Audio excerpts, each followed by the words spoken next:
I shall resume the record, and I shall let's begin. I'm just letting a few more people settle in. I just want to start by saying that this is how perhaps anybody that's been on a Force24 webinar before would have seen us. There we go. With the background. But you know what? I think there's a sort of raw honesty in just showing where you are. Ash, are you there? Here he is. Whoa, hold on. We've got a technical problem. Just want to sound. Say something. Do you want to just jump off and join back in again? This was we've got a problem with sound. There's me showing off at my lack of technical. Slightly robotic now, haven't it? No. So, just want to jump off altogether and jump back in. It's like you're a computer. So anyway, listen, minor little blip in the road there, but don't worry. We've got a lot to talk about today. It's a really interesting title, a webinar about a webinar. And this is sort of part of what we do is we try and get in there and try and figure out how things work, and then try and share that insight and knowledge that we've brought as part of our webinars. And some of these things have taken years and lots of different partners to sort of bring these together. And this one, Ash, are we here? Fingers crossed. Fingers crossed. You're on mute, mate. Hello?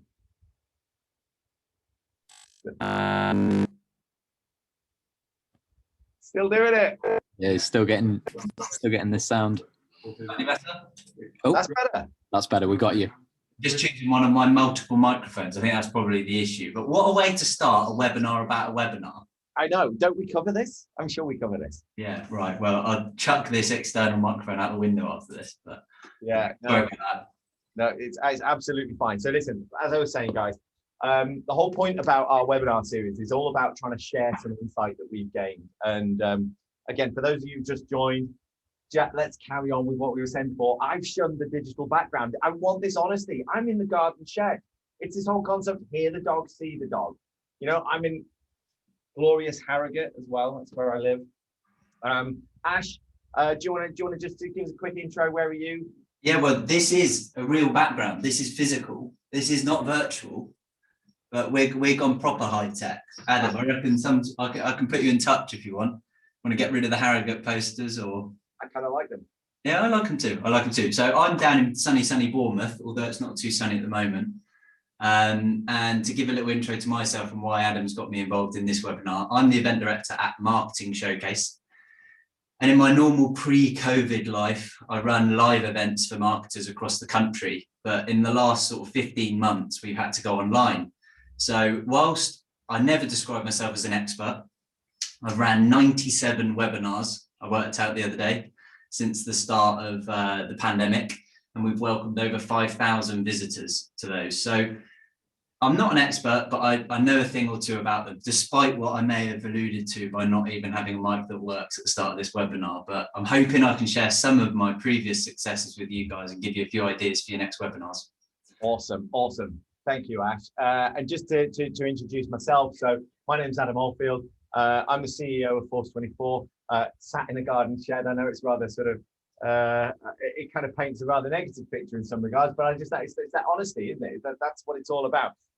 So Force24, very quickly, we're one of the largest marketing automation platforms in the UK at the moment. We support 5,000 marketeers all in the UK, and we've got some fantastic USPs, which some of you will have seen the intro video, will have seen. We offer free training support for life, etc., etc., etc. Really, really great product, but you're not here for that today. You're here to learn about what we've learned, and that's what's important. So what's interesting, Ash, I always bring this up, you know, when we've done a webinar in the past, there was, Ash, you know, we've been a long time supporting member of the Marketing Showcase physical events, and we've been supporting you in these physical events, going town to town, showing our wares, giving talks, etc., for quite a few years.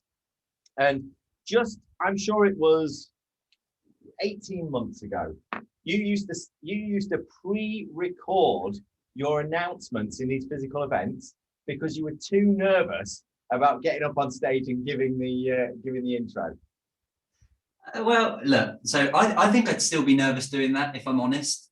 And I think this is an important thing about webinars, really. I don't mind speaking to the camera here because I'm in my own room and I can't see the people that are in front of me potentially laughing and heckling or saying, who's this baldy standing on the screen? I don't get any of that, but I think I'd still be nervous doing live one. However, we've had to adapt, we've had to learn new things. And to be honest with you, I quite enjoy this now. You do the first webinar, it's a really good point. You do the first webinar and you're probably bricking it. Probably like, I'm never going to do that. And I was when I did the first one of those 97. But with each one, you do get slightly more confident and slightly better. I'm not saying it's perfect yet, but yeah, we're getting there. We're getting there. Well, no, I think you've got a formula that from our point of view, Marketing Showcase events, guys, if you've not yet joined the Marketing Showcase, I think we're going to flash up a QR code later on. It's free events. What's that say? Hugging what? I knew you were going to bring this up, and this was my number one key to a good webinar is a good mug. So I normally have an Iron Man mug, but this one is a Valentine's mug that my wife got me. Oh, lovely. Oh, that's lovely. I knew you were going to bring it up though. Of course, of course. I could swap to this one though, Adam, before we start Force24. Now you're talking. Now you're talking. Okay, so yeah, thanks, Ash. Look, quick introductions over. We know who we are. As I was just saying, for those of you who haven't yet signed up for Marketing Showcase, they're free events for marketeers, and businesses like Force24 have got a platform to stand up and give you some advice for free. And the whole point of it is it's roadshows that go to your town. And there's usually one within half an hour's drive of where you live. So go on their website after the webinar. Go on their website, have a look around and see if you can get booked in. We've got physical events returning in September, is it? September, end of September. Can't wait. I can't wait. Me too. I can't wait. This is great. And the webinars have been wonderful. That's what this is all about. But getting back to see people, see you guys in flesh and answer questions in the flesh, socially distanced, is going to be great.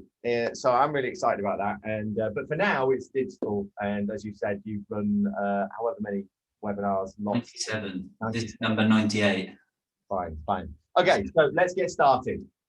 So the first thing that we thought we'd do is we'd go through some of the DNA of what a webinar contains, and we'd look at some of the things that you've got to get right, some of the things you've got to start thinking about, how you evolve, etc., etc. And the first thing is how to start. And how do you start off? And how you just hope people join and you hope that you get the audience? No, you can't do that.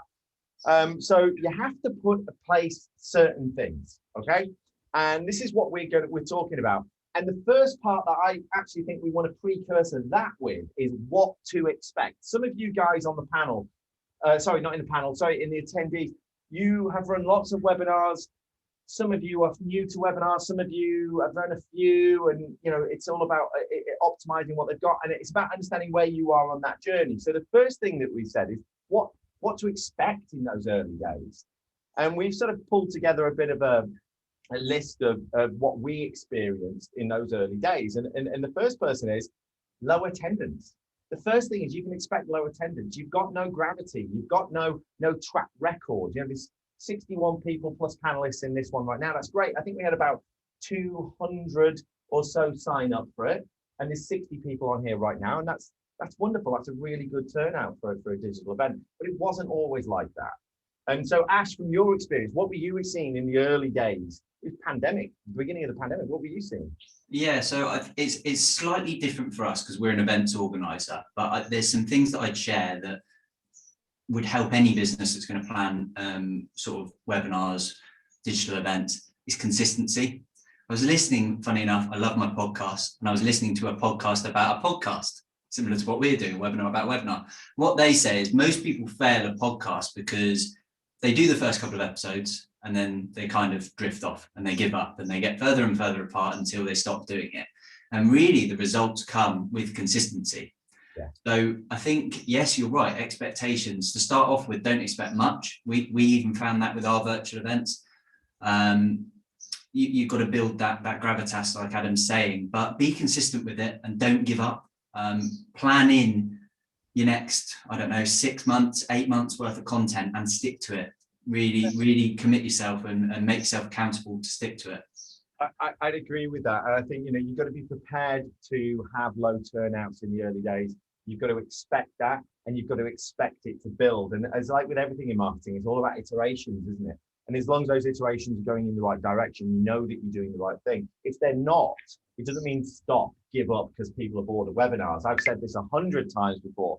People are not bored of webinars. They're bored of webinars that are boring. Will this webinar, are you going, Katie? It's just started. Yeah, it will be available on demand if you do want it. So anyway, look, the point is people are bored of boring webinars. So there's a lot of things that we've got to learn. The other thing that I've got to also come to peace with, as a marketing team, you've got a sales team bringing sales pressure, and your efforts are going into a webinar. And one of the difficult things is commercializing these webinars. And we're going to talk about that later on, actually.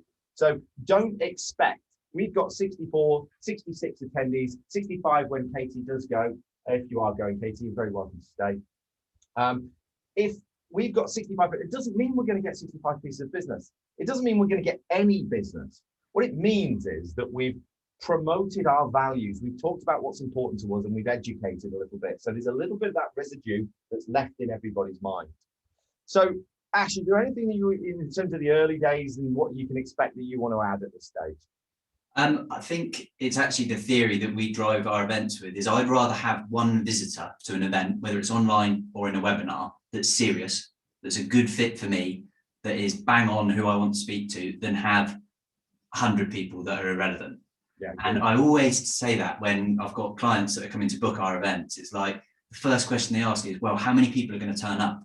Yeah, that's important. But Adam, if I said to you, well, I'm going to get 10 marketing directors who are interested in marketing automation to turn up to a webinar versus 100 people off the street, yeah, I know which one you're going to choose. So I think there's power in small numbers sometimes. So don't worry too much about the headline stats and the vanity metrics. Really make sure that they are the right people. Fine, absolutely agree with that. Absolutely agree. So, okay, let's move on. Let's start to look at the DNA of a good webinar. What is it that makes it a success? And we've already mentioned about that consistency. We've already mentioned about the fact that this is not a one-hit wonder. You're planning to have a one-off webinar event. You might have customers that are really excited about hearing this one-off product launch event, whatever it may be, and that's absolutely fine. But if this is one of your core strategies for lead gen, one of the things you've got to do is you've got to build that consistency. So planning is the first part of this. And Ash, what do you do in terms of that planning? You've got a campaign, you've got a calendar. What have you got? How have you done that? Yeah, so we've set up we've got a year's worth of event dates to kind of stick to. So for you guys planning a year's worth of webinars and working on the content for month 12, just as you're starting as early as the next month. We're in a fortunate position where we've got a lot of partners to draw content from. So, we've got a wealth of knowledge and a wealth of content and a wealth of experience to draw upon with it. But the big thing for me is, like I said, getting those dates in the diary and making sure that you have good, relevant and high quality content and speakers for each one of those webinars. You're not running out of ideas. Well, you know what? I mean, that's the next point, is content and subject matter. And that's it, and that's what time brings you. If you're running ad hoc events, it would be very, very difficult for you to say, oh crap, what are we going to do now? If you've got 12 months to think about this, and you can start to plot seasonality, market trends, and then inject into that, as time goes by, any political evolutions or any product evolutions or anything like that, and you overlay it on top, it's a lot easier. What the Force24 strategy is very much in line with roadmap. And we attempt to align not just roadmap, but say 60% roadmap. We attempt to align our webinars with roadmap releases, things that are going to help you do better in whatever it may be. We also do it in line with the market. So we listen to what the market's doing. You might say that this is all a little bit late. You know what, Ash, we should have been having this webinar last year. The reality of it is we did. We had this webinar last year and we got a great attendance. But this is a refresh, because the whole point of this is about, we all now know we've done a few webinars each. We have all done some, or some people are starting. The point is, what did we change? So it's not too late. It's now the point where webinar pressure is on. The pressure's on. You're competing for valuable time. So that's important. Planning, developing communications cycles as well. So this is another thing, and obviously this plays into the Force24 product set. So it's not just about inviting people, you know, it's about making sure that they understand what you're doing. And each one of you guys out there in the attendees land will have been through our what we call human argument. And anybody that's ever seen me talk ever in the past, I talk to the human argument. And Ash, do you remember the human argument? That's going to put you on the spot, isn't it? Oh, wow. Okay. Well, so I remember your analogy is basically inviting me to the pub. That was the one that I got. And it involves things, you are putting me on the spot here, but it involves things like timing, saying social proofing, fear of missing out, and some other bits like that. I think that was good enough. I remember three of six, but good enough. Right. Okay. So guys, remember, so I'm going to invite you to an event. And what I'm going to do is I need to tell you 6 times. That is the rule. You know, different audiences, different levels of engagement, these rules change. But if it's usually we've said, look, you know, if it's a webinar, we need to be talking to you 6 times. You will have recognized we've spoken to you once or twice about this webinar, but we've done it probably 6 times. I think, I'm not sure, but it should be 6 times. And that is, we should introduce the webinar. Number 1, would you like to come to the pub? That's the analogy. Would you like to come to the pub? Next one is social proof. These people have enjoyed our webinars in the past. John's coming to the pub. Next one is fear or gain. Sorry, gain. What do you stand to gain by coming to this webinar? Fear is what would happen if you didn't come to this webinar? And then logic followed by urgency. Urgency is the it's about to start style comms that go out. But that's the first thing. That's issue number 1. So you've got to get people to say, I will come. The second thing you've got is when they've said they're going to come, what are you going to do differently? How are you going to do it? And this is another strategy that you use, another journey that then tells the people that have said they're going to come, make sure you turn up because this is happening, this is happening, that's happening. Followed by the post cycle. So what then happens after this? Do we gain feedback? Do we get insight on what you thought about it? All sorts of things like this. So obviously this is where automation comes into the table. But Ash, is there any insight that you want to share in this pre-reg, followed by reg attendee, followed by post? Adam, I think you're really well placed to obviously speak about the nitty-gritty stuff. I mean, I'm not that way minded. I kind of look at the whole event vibe. That's my job. But what I see happen too often with people who attempt to do webinars is, and you probably see it too, Adam, you can probably nod your head if I'm right, but they send out one email to their list the week before the event and then expect for 200 attendees to turn off the back of it. Well, you're going to have a huge list for that to be the case in a numbers game. But I always use an analogy, Eddie Hearn with boxing. You know, when he's got a fight coming up, every time he's on the screen, he's saying, right, got this fight, pay-per-view, you need to sign up and do it. That should be what you're doing with your webinars. You need to promote the socks off these, literally. Keep plugging it on social, plug it on email, plug it in direct mail, put it on your email footers, do everything you can to get the word out there. Sending one email just the week before isn't good enough. Yeah, no, agree, totally agree. I think that's a point we've been harping on about for a long time. And I think most of the attendees will recognize where they are on the scale. And it's just a case of, look, you've got to drive that consistency in that message. And the Eddie Hearn example is a really good one. The next thing is the digital touch points, which is something that I'm quite passionate about. A lot of marketeers tend to focus on the outreach and they say, right, okay, I've sent the email. Okay, where did the button in the email go? Where was that aiming for? And quite often we see a lot of people, they don't take the time to build a custom built landing page for that webinar. And it's critical. It's another part of my engagement optimization techniques. I've got to squeeze everything. So sending them to the Join Me or the Zoom or GoToWebinar sign up page is not good enough.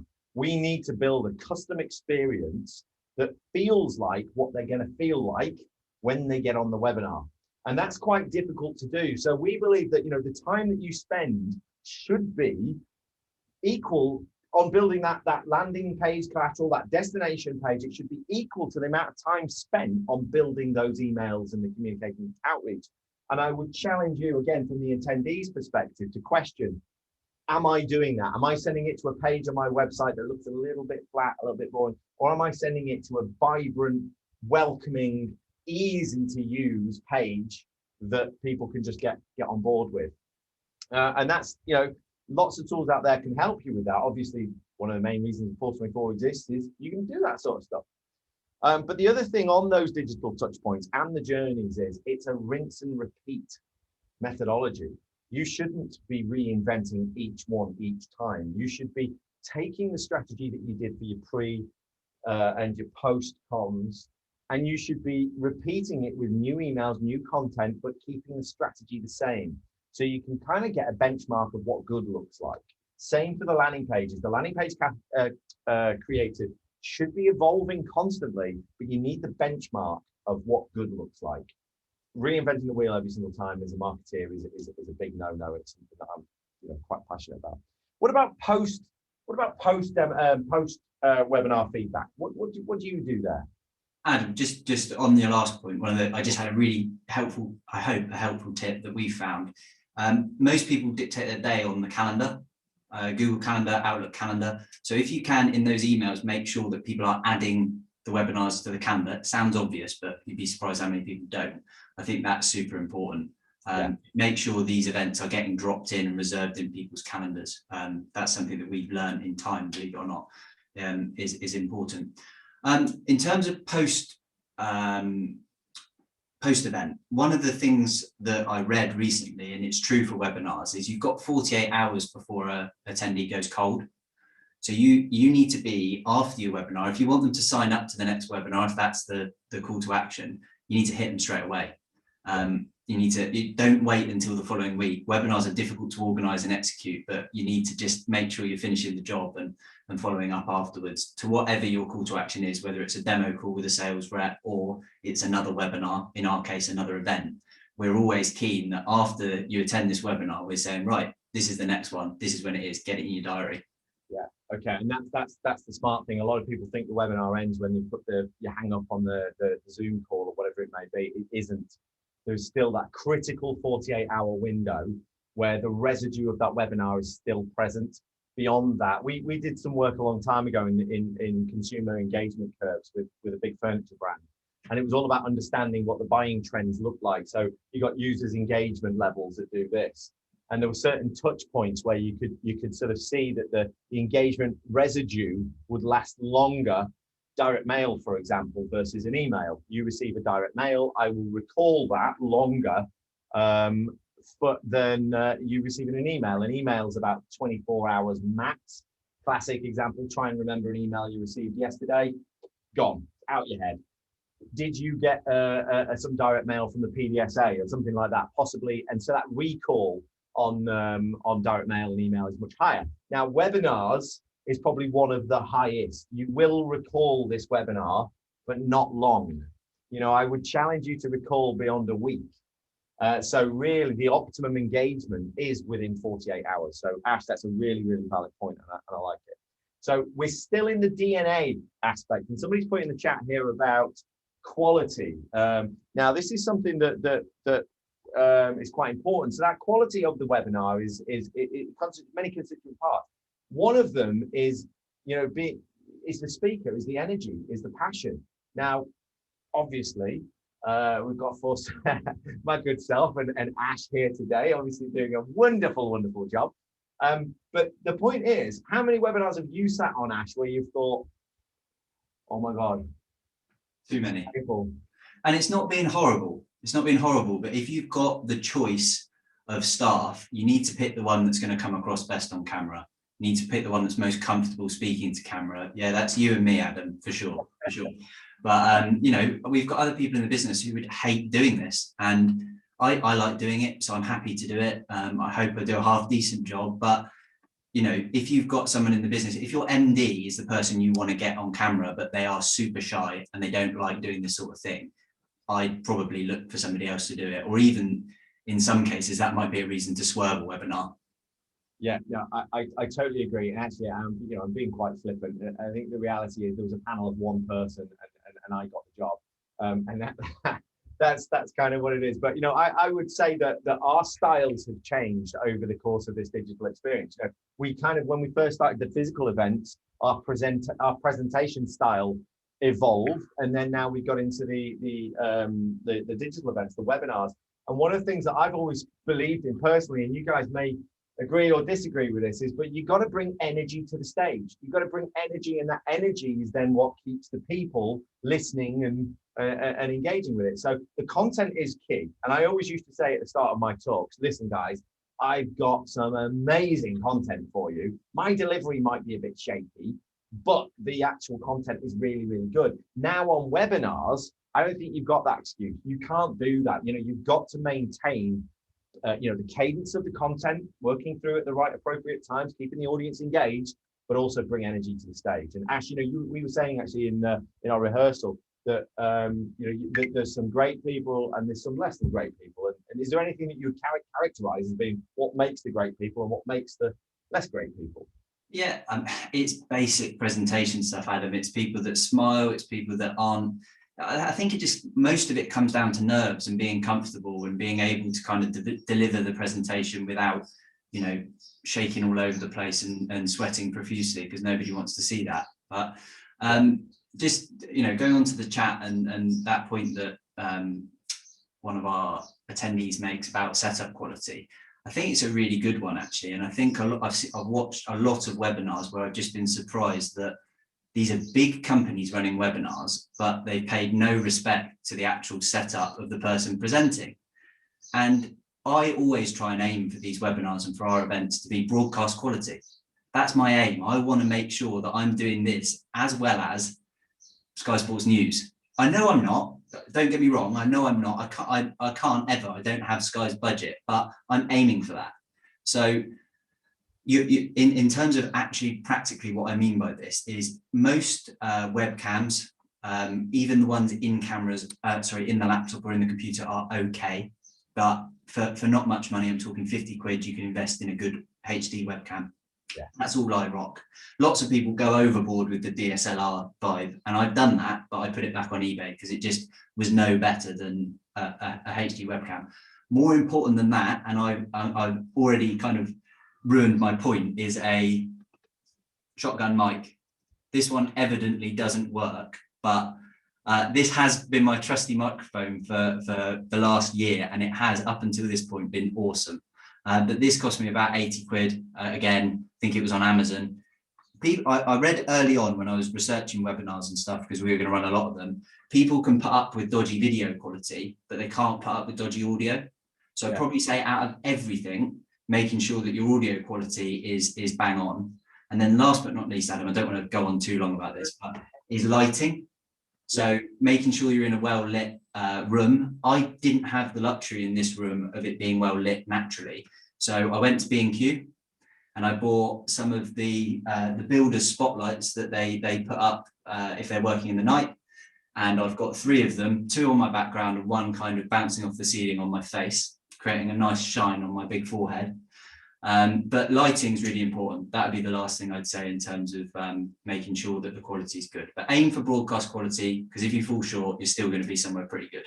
I totally agree with your point. We've seen too many instances where people have put no effort in. And I was a panelist on a talk the other day, and the guy that was presenting it had this Zoom background, which was literally 1 minute he's there, next minute he's gone.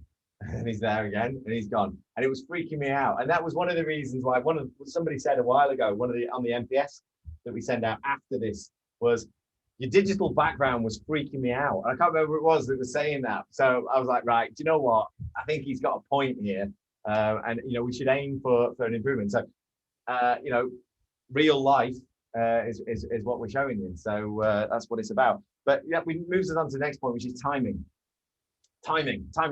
And you know, I'm famous for being the world's worst at this, so you know, this isn't a point I actually believe in. I do a little bit, but it's timing. And Ash, you know, that's it. You got to keep that cadence of the content flowing, right? You can't just labor the same point for too long. We're on the DNA still. Crikey. Sorry. Yeah, we've got to move on to the next point. But I think what I've found in terms of timing is you think you're speaking for shorter than you actually are. So if you've got somebody that's doing a webinar, make sure that they know, keep it short, keep it simple, say one word instead of three. Exactly the point. And the final point on the DNA is the rehearsal, right? So the rehearsal's a cracking time for us to make sure our mics are working, make sure the internet connection's good, make sure that mics are working. Perfect. I didn't even realize I was doing it. Anyway, make sure that you know, everything's working as it should be, and then just run through the content. You know, we, again, quite often when we go on the presentation, the panels that we talk on, the rehearsal is just about, you know, the tech stuff. Well, actually, who's going to talk about that? Who's going to talk about that? Who's going to be talking about that? So as long as the speakers know that they're part of a team and that what their responsibility as part of that team is, then that's a good place to bring it. Now, Ash, I want to talk about content for a moment. So content and the production of content. This is yeah, sorry, actually, just one point, turning to the camera, yeah, or to the person. That's an interesting point, actually. Thank you, Susanna. It is actually interesting. I struggle with that. And you mentioned a moment ago about the laptop cameras. The laptop cameras do force you to sort of look over here. And if you're like me and you've got 94 screens, you might not be looking at the right screen. You know, it's not appropriate. Whereas I actually bought an external camera and I put it where my eye normally goes, as being that I'm not talking to the camera, I'm talking just to the right of the camera. That's just me. I mean, you might find that's freaking you out, but it might be right for you. I don't know. Adam, what I was going to say as well that's really important on that is you're not looking at, you know. No, so I've done the same. It's difficult when you're running a webinar where you're also engaging with the chat. That is difficult. But the key things that I always say to speakers in terms of talking to cameras, yes, you want to make sure you are as much as possible. But Adam, both you and I stand up when we do these. Correct. So making sure that the camera is at eye height is really important. And it's not, you know, down here and you're kind of getting the top of the head or kind of up there. So just position your camera so you're in frame and it's at eye height.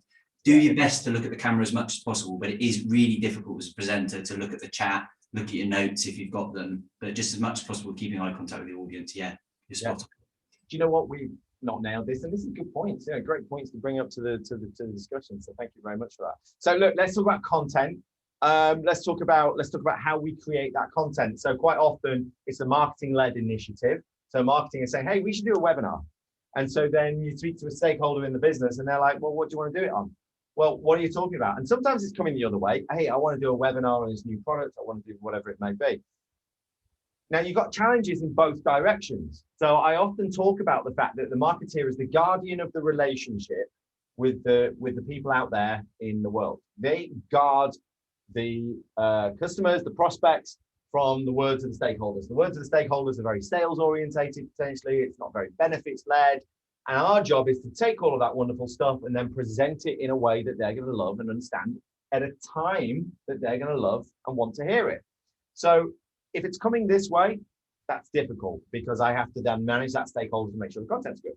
But then if it's going me up, it's also difficult because it's marketing saying, hey, we should do a webinar. Hey, John, would you like to do a webinar on how great cats are versus dogs? And John's like, well, I can give it a go. You know, and what we do is we say marketing's role is to define the when, the stakeholder's role is to define the what, and the actual job in the middle is marketing then puts the killer idea over the top of that. So the killer idea is, you know, we're talking about a webinar about a webinar. But actually, one of the things that's driven that need to have this engagement is a new feature, which is a pop-up builder within our environment. So it's like, how the hell is that related? And it's just a data capture relation. That's pretty much what it is. So we believe that webinars are a key topic, and that's something that the audience wants to hear about. Marketing has come up with the idea that it's a webinar about talking about what we've learned. Stakeholders are happy because we're going to tell you about data capture, and you know, pop-ups are great. Get pop-ups and it's how clever they can be, etc. And so it's a win-win. And the challenge that you're getting there is the fact that you've got to maintain this position in marketing is these guys are really your stakeholders. You know, your customers, your prospects, these guys are the guys that you are really answerable to. These guys are the ones that are just helping you get to that end. But sometimes it doesn't necessarily feel like that in the business. So Ash, have you got any tips in coming up with a killer idea or what you do to help people that are a bit dry? Yes. So I've got 2 points on content. One is, obviously, I'm very lucky to have quite a few brilliant partners like yourself, Adam, and a few other marketing experts who can prop up my content. I know we're always going to have a killer idea within them, but often they discuss with me, how generic should I be? Should I keep something broad? Should I make my content appeal to my whole audience, or should I super narrow, run a webinar on something specific for those tiny niche of people within my customer segment that I want to target? And I kind of explain it as being a spectrum, and you can fall anywhere on that spectrum with different results. You can find great success in running broad webinars that appeal to lots of people, but when we were talking about follow-up, you've got to work really hard to follow up with those people to make sure that you're achieving your commercial objectives out at the end. Whereas at the other end of the spectrum, where you're running a super laser beam focused webinar on something that only a few people turn up to, the follow-up could be much easier. And I'm not saying one is right or wrong, but I always just present that spectrum to speakers to say, think about your strategy behind content and start preparing towards that. My second part, and this is like gospel, I absolutely swear by this when you're running a webinar, nobody should be selling anything on webinars ever again. Amen. Back in the day, you used to run a webinar and it used to literally be a demo of whatever you were selling. My dad, going back a fair few more years than he'd care to kind of admit, he used to do webinars on software, and it used to be a demo and a pitch, and that was good back then. But now it's just all about giving value, giving free education. So give on the webinar, and then in the follow-up, that's when you start to take. That's when you start to just tease out those bits of information that you need to feed to your sales team. That's a massive point, Ash. That's a massive point. Marketing does not sell. You are beholden to these guys. We don't ever sell. What we do is we educate. And when we educate, it gives people the power to buy. That's the difference. So I totally agree with that point. Sales versus education. It's difficult when you've got a sales guy running the webinar because it would tend to be overtly selling. And sometimes I do overtly sell, sometimes. But in the main, it's like, imparting what we've learned. That's what we're trying to do here. What about partners? I mean, you're great because you've obviously, your model is that you have partners to do it. But, the fact that you're here today says that we, as Force24, we respect the views of our partners. And we want to bring that to you as well. It's a balanced view, not just Force24. So you've obviously got a lot of experience in bringing a partner to the table. Yeah, for sure. And our events are commercial. So we work on a commercial basis with the partners. We promote your wares at these events and in these webinars. But I launched something else going back a few months ago, totally not for profit, just gaining content. And it's been really interesting to start casting the net out and speaking to some people that I wouldn't otherwise talk to in the event. And I'd encourage people who are planning webinars to lean on those people as much as possible. You don't have to be the only person coming up with these ideas off the top of your head. You've probably got customers, employees, friends. I did a webinar with a mate from school who I used to do the school radio, Adam. Did you really? I used to be one of the presenters on Ringwood School Radio. That was me. On Freaky Friday and Wacky Wednesday was our show name. Anyway, the guy that did the presenting with went on to be work for McCann agency. Yeah, he's worked on clients like Uber. He's a really creative guy, and I got him back involved with our events to talk about creativity. But that was a mate. He's got nothing to do with it, and he was able to provide me with some great content that I was able to share on a webinar. So lean on other people. Don't think the pressure's on you to come up with all these great ideas. Yeah, it's where you've got a supporting partner. Sometimes we pull in paid search agencies, sometimes we pull in content agencies, sometimes it doesn't matter. If it's an appropriate partner, I think you should absolutely, get them to. We're not selling, so it doesn't matter. There's no clash. I think if you had a competitor on your webinar with you, it'd be an interesting one. But we kind of had that once where we had 2 paid search agencies, and that was an interesting one too. Two senior directors in 2 of the big paid search agencies right here in Leeds, and that was an interesting one. Next one is audience participation. Now, audience participation is something that we are not good at in this webinar. We've not really planned this in, but from our experience, one of the things that we've often done is we've encouraged people to chat to us in the chat. So, as we're talking, I tend to click over to the chat and just try and pick up on a comment that somebody's put in so we can perhaps elaborate it. And that encourages more people to get involved and just type something, say hello, whatever it is. Another one that we do quite often in our webinars to force this is we do this, what we call a social experiment. And the social experiment is, it proves 2 points. The first one is, I start the webinar usually by saying, hey, just use the chat. Tell me, are you having a good day?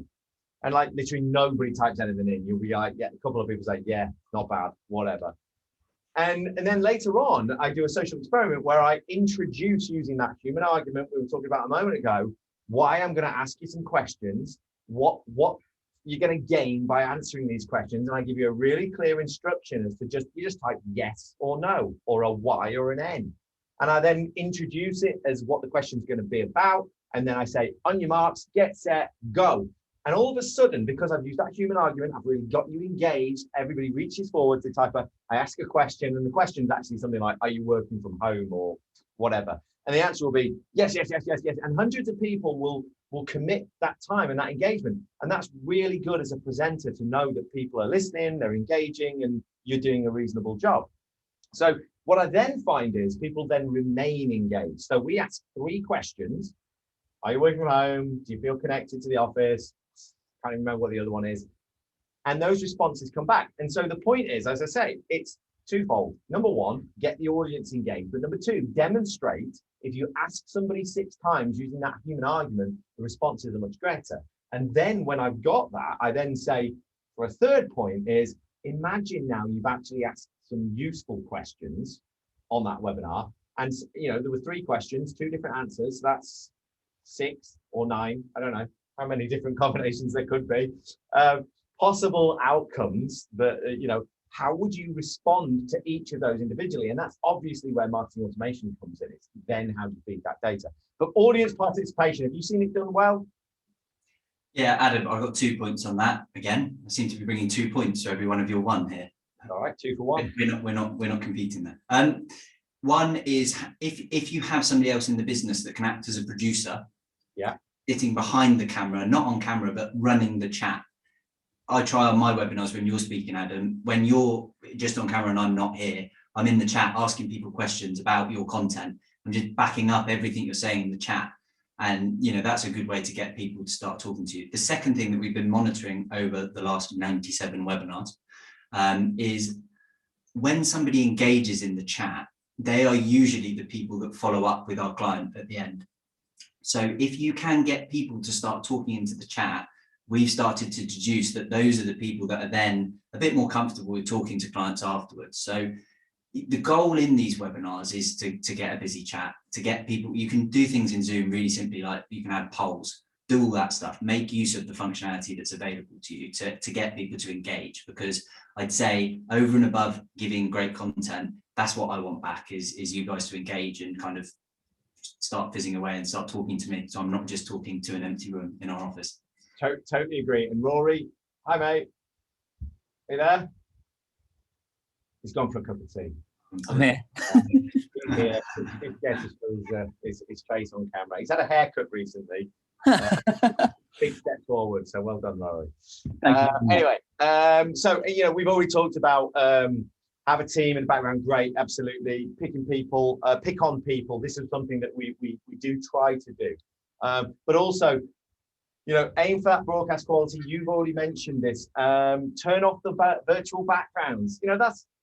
Take it as a pinch of salt. That's up to you. You do what you think's best, but you do what you feel you'd engage with. Maybe I should turn it back on. In fact, why don't we do that? Audience participation, on or off. Oh, well done. Somebody else, more Barlow. Thank you very much. We'll come on to off. Oh, wow. Off. Anybody else? Anybody else think we should have the backgrounds on or off? On or off? On, off. Having people shout off at me is kind of bringing me back to when I was like Peter Pan at school and they were shouting at me, get off the stage, get off the stage. I think there are some people that are saying on and there are some people that are saying off. There's been one on. Everyone else is off.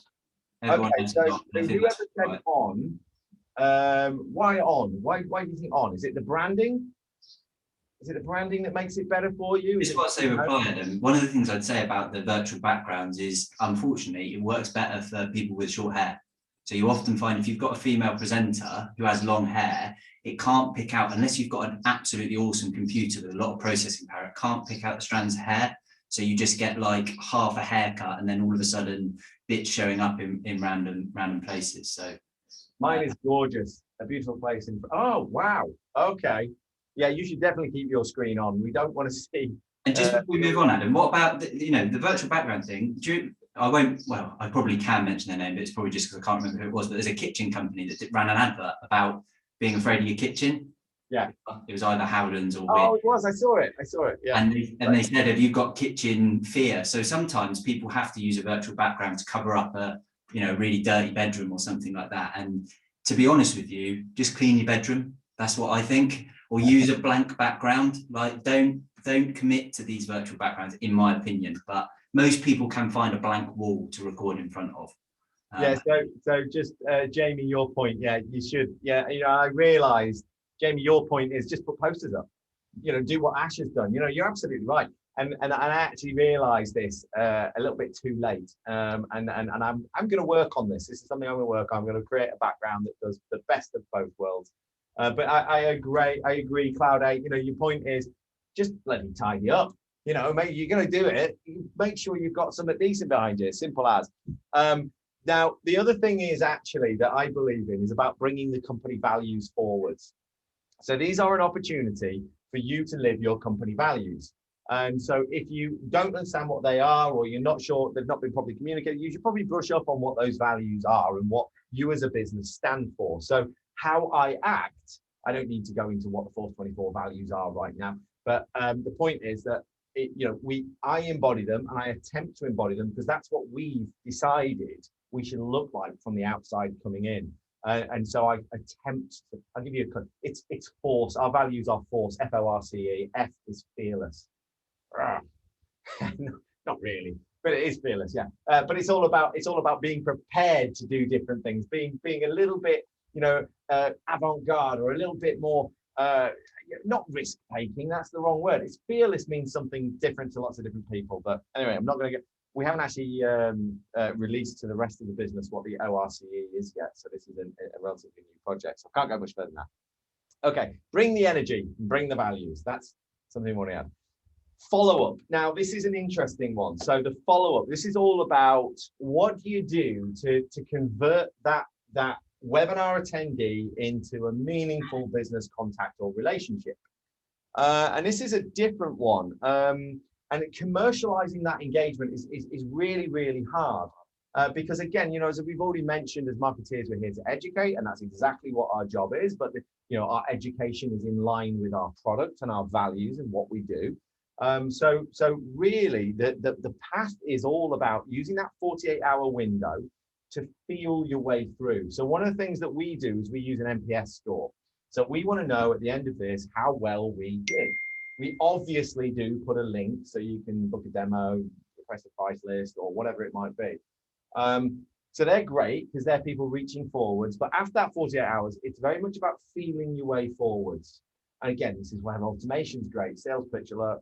But this is where automation tells you really where these people are up to. How engaged are they? Are they appropriate to speak to yet?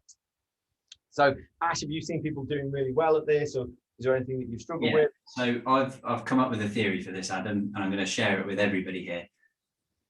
I think you would do better following up from a poor event well than you would following up badly from a good event. I knew I was going to fail with that one. I was like, right, I've got this absolute brilliant quote at the end of it, and I failed with it. So what I'm saying is you could turn an average event into a good event with brilliant follow-up, but you can also do the absolute opposite from a good event with bad follow-up.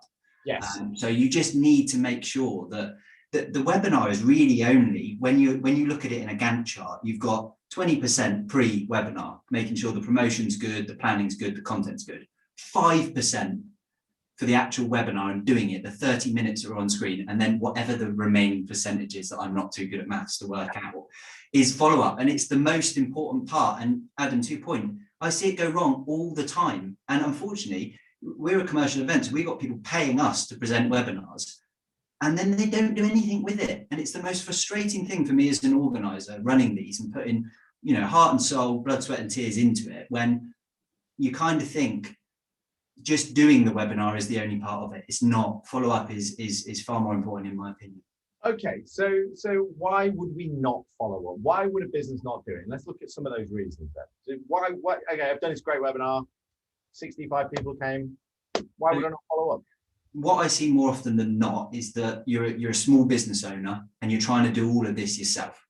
Yeah. And there's lots of businesses, large businesses out there that have the luxury of kind of palming this off to a sales team. I don't have the luxury of doing that in our business. We're a small business. So what I do instead of that is prioritize the whatever I can get on with, and then deal with the lower, I'm sure we're going to come on to this at some point, but kind of using lead scoring to make sure that you're focusing on the top engagers to make the most of those people, and then deal with the other ones in a slightly less time sensitive manner. So I think more often than not, it's a time thing, Adam. It's just, I simply don't have the time to follow up after this webinar. Okay, and then let me flip that onto the other side. And I'm sure some of you are from businesses with a very proactive sales team. Do you feel a little bit, because you are responsible for loving this audience, do you feel like, they've attended the webinar and therefore, letting the dogs out and, to ravage them would be counterproductive to that relationship that you're building there? So the argument is, you've got two, I'm too busy, and you've got one here that I'm a little bit scared that they're going to create something that I don't want people to feel when they attend our webinars. Of course the answer is prioritization. Of course the answer is marketing automation. Of course it is. But the way that we do it is that we, as you mentioned, we use lead scoring. So we look at the scores and the engagement of everybody that attends these webinars, and we look at what they're engaging with, if you're engaging with our pricing, content, etc. And if we deem it's appropriate, we'll reach out. But the aim is that reach out call is all about empowerment, not about selling again. It's demand gen is a function of marketing. Marketing doesn't sell. Sales guys sell. So demand gen, so our team of what we call BDRs are there to research and see, is there anything you need to help? We've got guys here. Maybe they'll be helpful. Maybe that'll be helpful. Can we help you more?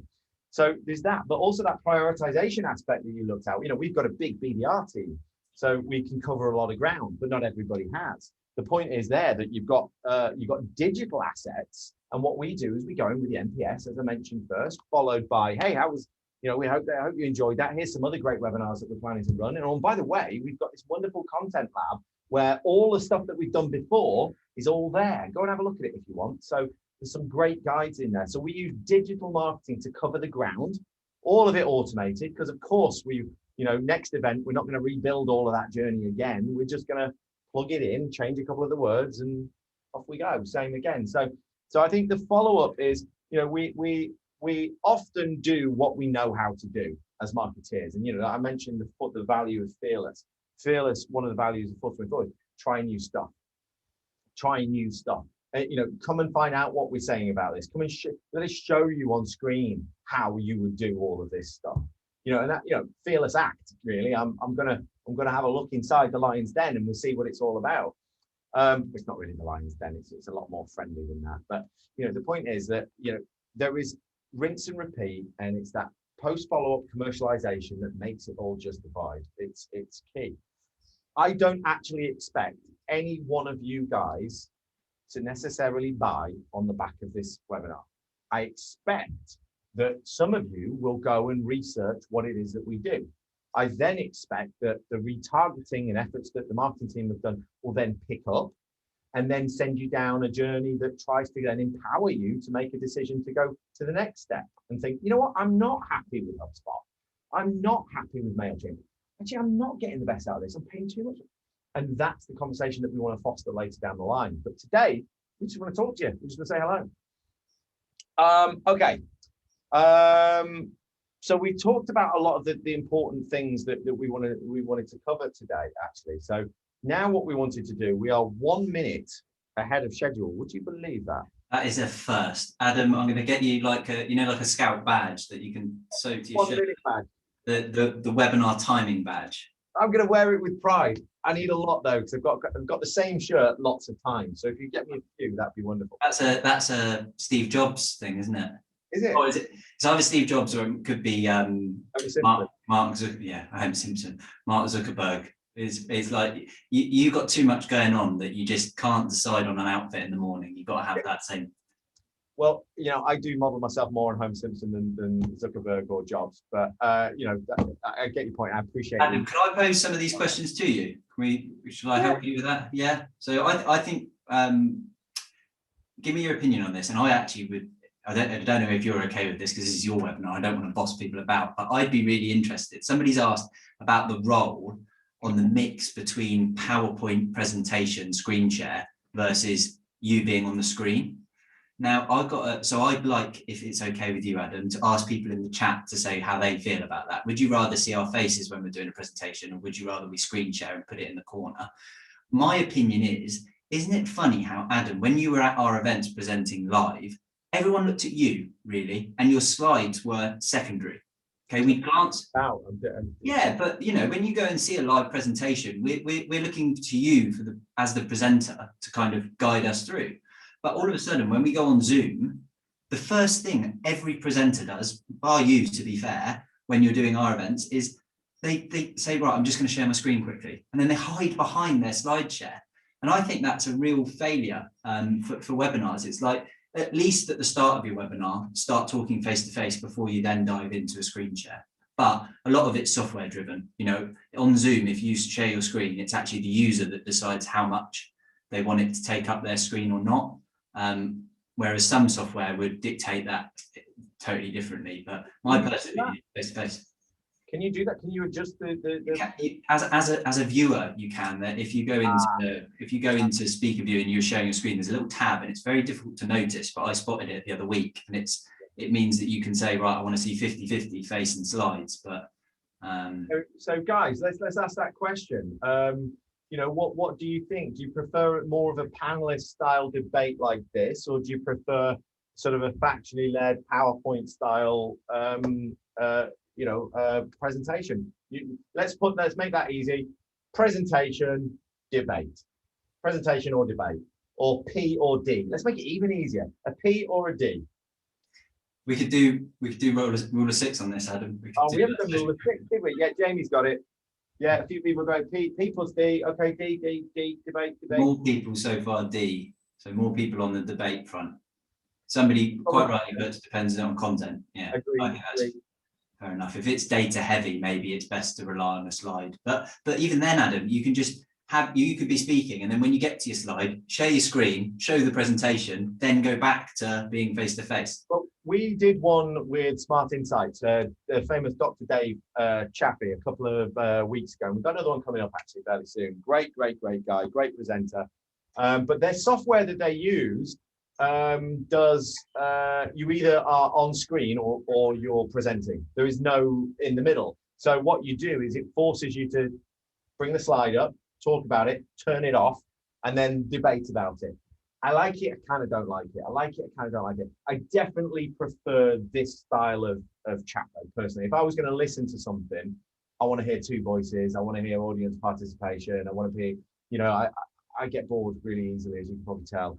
So yeah, take it from the weatherman. Yeah, it's a good idea. Maybe we need to do that. Maybe it's digital backgrounds. Maybe that's I've looked into it. There's some companies out there, if you want support with your webinars, that will give you this virtual stage that you stand in front of, and just like a weatherman, you've got like a green screen there. Cool. But you know, you need something a little bit more complex than Zoom for that, unfortunately. So go on, any other questions then, Ash? Yeah, so talk about webinars post-pandemic. I think this is a really interesting point. One that I'm prepared to share my opinion on, but I don't have a crystal ball. Our webinar is going to be just as successful post-pandemic. What do you think, Adam? 100%. You do? 100%. I'm bored of traveling. I want my content. CPD is now a thing in the marketeers world. I love this. I think it's amazing. So, you know, in terms of a marketeer, I'm quite an isolated beast sometimes. And I try to do my CPD, continued professional development. I try to improve. But I'm very much on my own. unless I say, right, I'm going to do a CIM course, or which sometimes I think that that's a little bit formal. It's maybe not necessarily going to help me in my day-to-day job. So I love the fact that brands like ours, like yours, have said, no, we're going to come to you. We're going to put this in your living room and we're going to help you with your CPD. And that drives the whole market forwards. We get to build more cool tools because you know how to use the ones that we've already done. You know, and that in 2010, when we set Force24 up, one of the big frustrations that we had was nobody knew how to do any of this stuff. Nobody knew how to do it. So selling it was really, really difficult. And it wasn't until 2016 when we started to get real marketplace adoption where people were saying, does it do this? Does it do that? Does it do the other? And at that point, it was like, yeah, the market's caught up. We're ready for this. And so then the next wave of innovation comes. And so I love the fact that we're here in your living room. I love it. And it's free. And you're doing this. So I love it. I think it's going to continue forever. But your physicals are going to continue as well. I can't wait for that. It's just more of. Andrew, I think my opinion was, so if I share with you my personal experience, I'll be totally honest. I've been forced as an organizer to offer a choice because I can't afford to put all my eggs in one basket, risk that the live events will happen and then everyone says, oh, I don't really want to go to that. But I also can't afford to continue running the webinars because people want live events. So most organizers have been forced to offer visitors the choice. So I think webinars will continue until visitors don't want to watch them anymore. And then they'll slowly, if that's the case. But if there's always that adoption and there's always that sign up and they're continuing to be popular, of course they're going to continue. Yeah, and you know, and by the way, I had a cup of coffee for breakfast, hence my slightly jittery nature. It's lunchtime. Anyway, so but that's a good question there from Suzanne. You know, how do you manage that hybrid? You know, we had a really funny scenario the other day, and we are starting to partially return to the office in certain ways. And we had an exec leadership team meeting the other day, and there was 5 of us sat in the room, and two of them sat virtually. And we were sat in the room, and we said, "Can you just share your screen?" And then all of a sudden, we all just went, "Oh crap! You can't share your screen in real life. That's rubbish." But then the guys that were sat externally, they obviously could see the screen that this person was talking to, and we all had to then sit around this other particular laptop because the projector was I don't know what was wrong with the projector, but it wasn't working for some reason. So the weird combination of, you know, the remote and the physical, it's going to be really interesting. You know, the way that the auctions do it, you've got the telephone bidders and you've got the people in the room. Maybe Ash, maybe that's the future for you. Maybe you've got your I think they'd call that a webcast, but you know, you're casting live from the event. But can you, as a participant sat at home, feel as connected as I do sat in the front row, putting my hand up, asking a question? Or maybe I'd be more connected because I can type anonymously. So my opinion on hybrid options, for what it's worth, my 2 penneth, it's tough. It's really, really hard when you actually look at it. In theory, just saying, yeah, we're going to do a hybrid option. I'm going to stream the live presenter and everyone at home is going to watch and they'll be able to chat. And obviously the people in front of the presenter will get the benefit of watching them live. But the actual, even down to the hardware and the human resource that it requires to actually do that is tough. Yeah. To the point where us as a small business running events around the country, we're going to have to get some extra resource in just to do that, to offer that choice. So there's no simple, oh yeah, just do this. It's you've got to research. There's lots of providers out there typically that used to do event apps that are now saying, right, we're now a hybrid event solution. So there's a few guys out there that I work with, somebody called Venue IQ that you might want to have a look at. But myself, I like doing these things.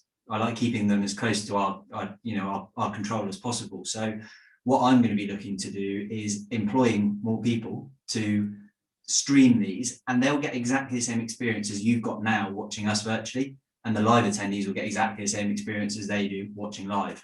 But it's not a simple question. It's not a simple answer, sorry. You know, right at the beginning of Marketing Showcase, you went technical with it, and the format was wrong, and you know, you went too technical. Actually, the reality of it is we've all got Zoom, we got this.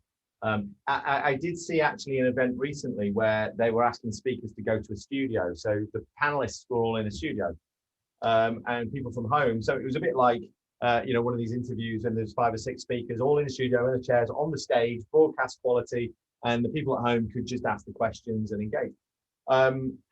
Maybe that's the future of where it's going to go. Maybe it's one or t'other, but you're going to have a better connected audience at home, perhaps. But Adam, we're not going to know until we do it. So it's so interesting to sit here and have a chat about it. But in reality, we'll try something. If it doesn't work, we'll change it. If it does, then brilliant. So listen, Rory, I'm supposed to put something up on screen now, I think, am I? Yeah, that's right. Have you got the slide there with the QR code on? What? Probably. Listen, guys, I think the point is if you can share your screen, Rory, that'd be great, and show it. Listen, guys, we've about all we've got time for today, so leave them wanting more. I think you've been an absolutely wonderful team of attendees. Really great questions, great feedback. Really enjoyed having you, and Ash, same for you as well. But it'd be great if anybody wants to know more about Force24. Rory, have you got a QR code? I do indeed. It's just taking its time to load up. Excellent. That's great news. But if there is anybody that wants to know more, you can register for Marketing Showcase with this QR code. That's it.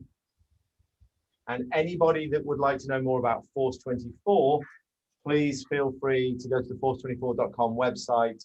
In fact, there'll be a follow-up. You'll get an email. Don't worry about it. You'll get an email and you can do your bit. That is totally fluffed it right at the very end. Adam, can I just say a couple of bits just quickly? You obviously the QR code there. You're joining me next Wednesday at 10:30. Correct. A very similar session to this, but flipped. So Okay. we'll be doing a live Q&A with you on email marketing. That's so if anyone scans that QR code, you'll be able to join Adam and I for a session. We've got an absolutely awesome lineup for next week's online event. So it's all totally free of charge. We've got 8 speakers covering all different topics of marketing, from email, social media, PPC. Just please go check it out, have a look at the agenda. And if there's something that's of interest to you there, please feel free to register for free tickets and I'll see you there. Lovely. Listen, thanks guys. Great to talk to you and see you again. Take care. Bye-bye. Thank you.